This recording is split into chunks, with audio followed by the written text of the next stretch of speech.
my good students. I'm here welcoming you to Eko Learners Support for WAEC and NECO candidates. And government as a subject, I'll be taking you a very interesting topic which is always common as far as these examinations are concerned. Talk about WAEC or NECO. Join me to take this topic and we have a good discussion.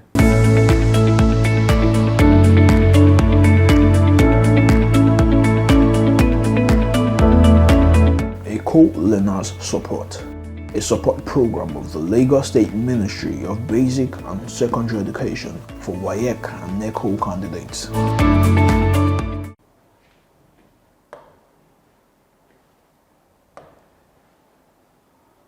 International organizations. Under this umbrella, we are going to look at the first for today, which is United Nations Organization. What do we intend to achieve at the end of the lesson? Number one, we'll be able to explain the origin of the United Nations Organization, UNO. Number two, we outline the aims of the UNO. Number three, to mention the principles of UNO. The last one will be to list the organs of UNO. Origin of UNO, call it formation, call it historical perspective. You are saying the same thing in different ways. It depends on how the question comes and when you want to answer it. Origin of UNO is historical. It's about dates and events. This is an event of when we had First World War leading to the Second World War.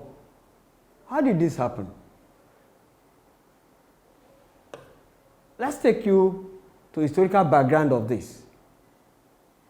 At a bad period between 1933 and 1945, under Adolf Hitler in Germany, Adolf Hitler practiced a form of government which was seen as dictatorial. It was seen as too forceful, to the extent that he tried to see possibly to bring some other territories under his rule. To the extent that at a time there was invasion of Poland. It led to serious crisis. Many lives were lost. This was at the time when Jews and Christians of Poland were making effort to refuse to be under the rule of Germany. However, as at that time, countries of Britain, USA, Russia, China, and France were not really involved. But when it became so serious, to the extent that we later had in another country called Japan under Hirohito. Hirohito happened to be the most reigned monarch in the history of Japan. He also introduced a system that opened way for terrorism in terms of making sure that other people who oppose his power were not allowed to exist. At the time, many people were exterminated. Again, we had Benito Mussolini of Italy. Between 1914 and 1918, a system of fascism was practiced. In your SS1 scheme of work, I'm sure you are familiar with that as a system of government, which did not allow for freedom of practice of religion, did not allow for freedom of the principle of rule of law to be exercised. People were not allowed to practice their fundamental rights. And in fact, he saw war as a tool to make peace between the rulers and the ruled. This also was a system that only believe in nationalism and patriotism to the state, of which, if there was a disagreement by anybody, there will be no opposition, will not be allowed. Therefore, these three countries mentioned and their leaders, Germany, Italy, and Japan, were seen as leaders of terrorism. They were seen as leaders who should not be allowed to have their ways. There was the First World War, which broke out after the invasion of Poland. And this one happened to come up around in between 1914 and 1918.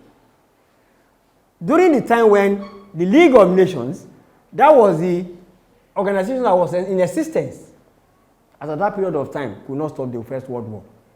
Between 1939 and 1945, another war broke out as a sort of what are the other leaders that we mentioned were trying to do. Then, these five countries, like we said, Britain, USA, Russia, China, and France, had to form an allied arrangement. They invited other countries of the world leaders to come together during the time of 1945. Precisely in April 1945, 51 other countries joined these ones, and they had an agreement. That is what we meant by charter. The charter was signed, and it was, what we mean by charter? A written agreement between people, but this time around between countries or among countries of the world. And in April 1945, this was done. But not until October 1945 that this thing came into operation. Don't forget, as at that time, Nigeria was not independent. And this organization was set up only for independent states or countries. Any country that is not independent will not be allowed to be a member. In as much as you came to the arrangement and the country is ready to abide by their rules and regulations, become a member. Nigeria's application was approved immediately after independence, precisely 6 days after, on 7th October 1960. Then Nigeria became a member, 99th member. That means we have had 98 members in the UNO before Nigeria came to be a member. Therefore, we now look at the system as operated, which made for UNO to be able to achieve it today. Talk about aims and objectives of the United Nations Organization. Join me to discuss this. Number one, to maintain international peace and security. Your guess is as good as mine. What will have been the first one? That is the basis upon which UNO was formed. Number two, to settle disputes among world countries by peaceful negotiations. When there are disputes, there are crises between states or member countries, it is expected that this will be settled peacefully. C, to respect the sovereignty of every independent country. What is sovereignty? That is the exercise of power by the leader of a country without allowing external forces. So, UNO made it as an objective to respect the sovereignty of every independent country. Like I told you, until Nigeria became independent, we joined UNO. D, to achieve international cooperation in solving international problems. Look at, mark the word, international cooperation in solving international problems. It's not a problem of one country or two countries. We are talking about world countries together.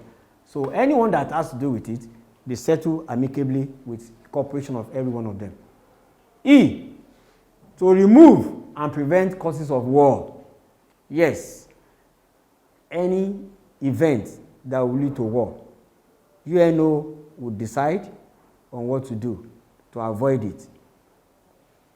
F, to encourage all nations to develop respect for fundamental human rights and freedom for all people without discrimination.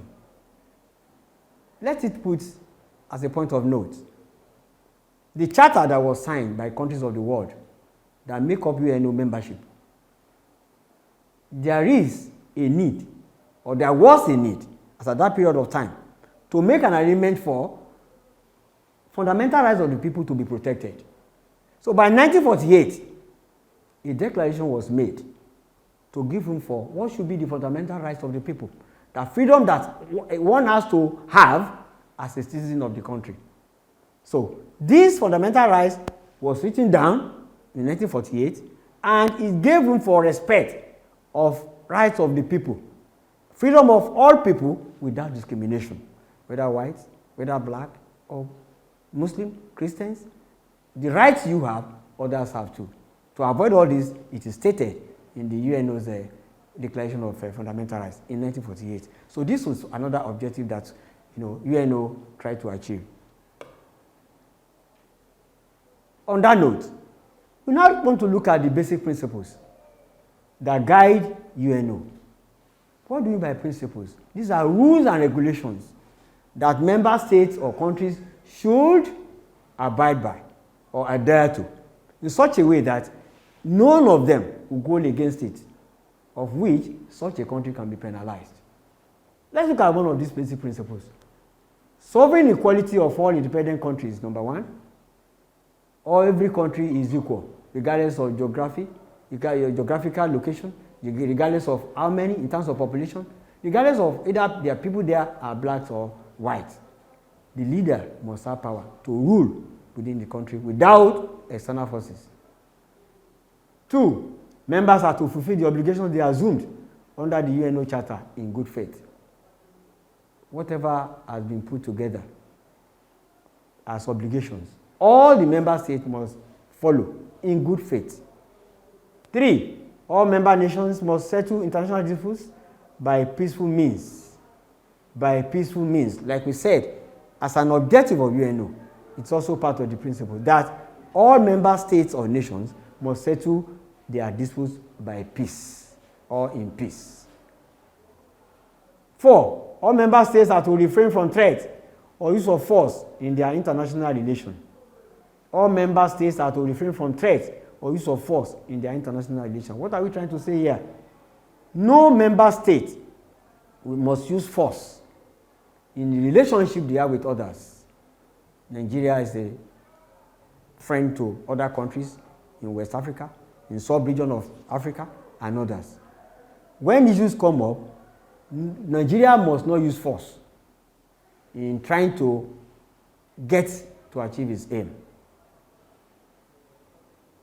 5, all member states are to give every assistance to the UNO in accordance with the Charter of the UNO, whether financial, physical, or whatever support or assistance. Member states must be ready to support UNO in all areas, in as much as it's not against their sovereign power.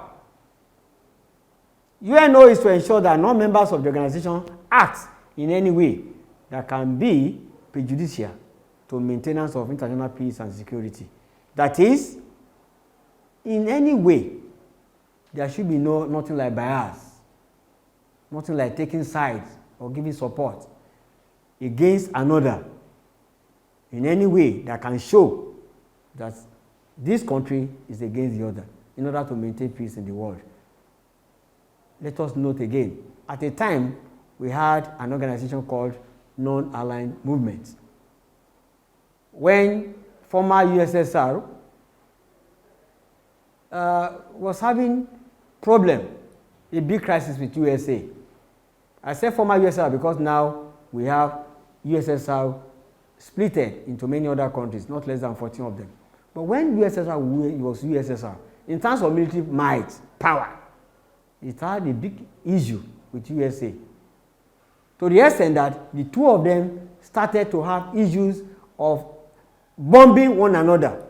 A lot of lives were lost, properties were destroyed. Non-aligned movement was formed to say that if any of them want to come up with something to bring up the crisis again, every country that will not support you stay neutral and will not support them. Therefore, that one is still part of it. Nothing like bias, nothing like support. What you do is, where there is need to maintain peace and security, every country should not take side.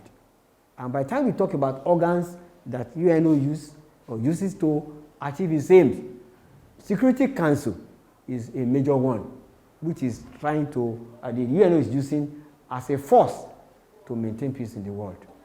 The last one, United Nations shall not intervene in matters which are essentially within the domestic jurisdiction of member states, except when to enforce peace and security.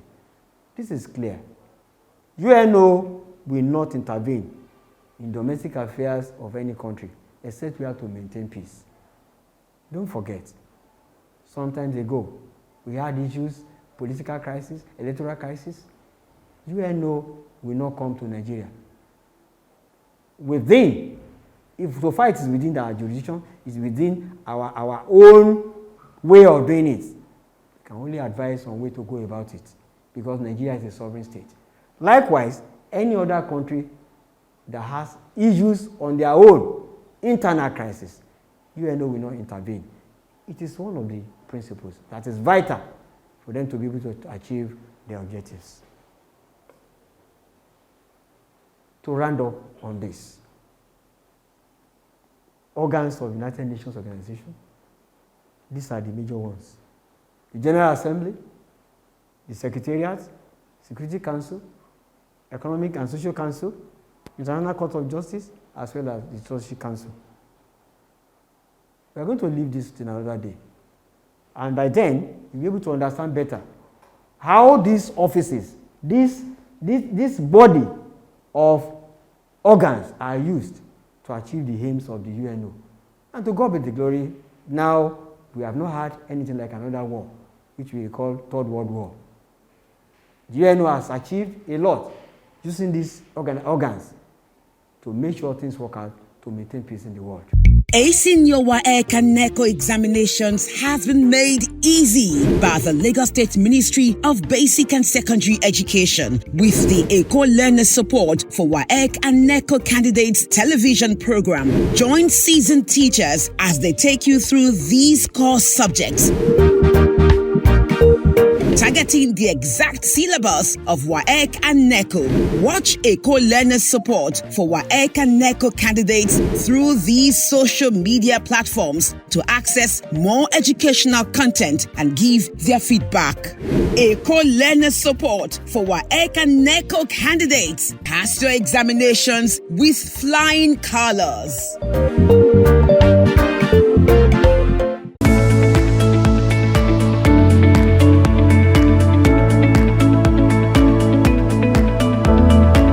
Eko Learners Support, a support program of the Lagos State Ministry of Basic and Secondary Education for WAEC and NECO candidates.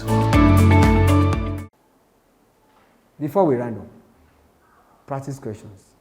I want to put it to you, whether you like it or not. If you have been going through past questions of NECO or WAEC, you cannot run away or avoid any question on international organizations, especially UNO.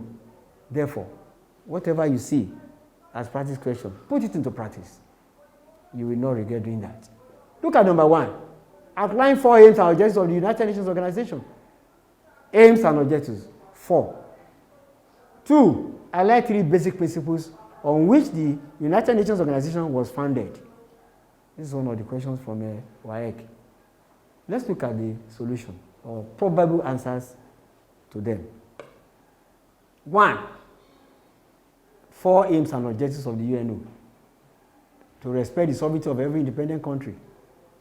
It's a good point. To achieve international cooperation in solving international problems. To remove and prevent causes of war. To encourage all nations to develop respect for fundamental human rights and freedom for all people without discrimination. These are inexhaustive. You can get more points depending on which area they want you to. They may say 5, they may say 6. Because this one is say 4, you don't go against the rule. I like 3 basic principles on which the UNO was founded. Yes. Look at probable answer to that. 1. All member nations must settle international disputes by peaceful means.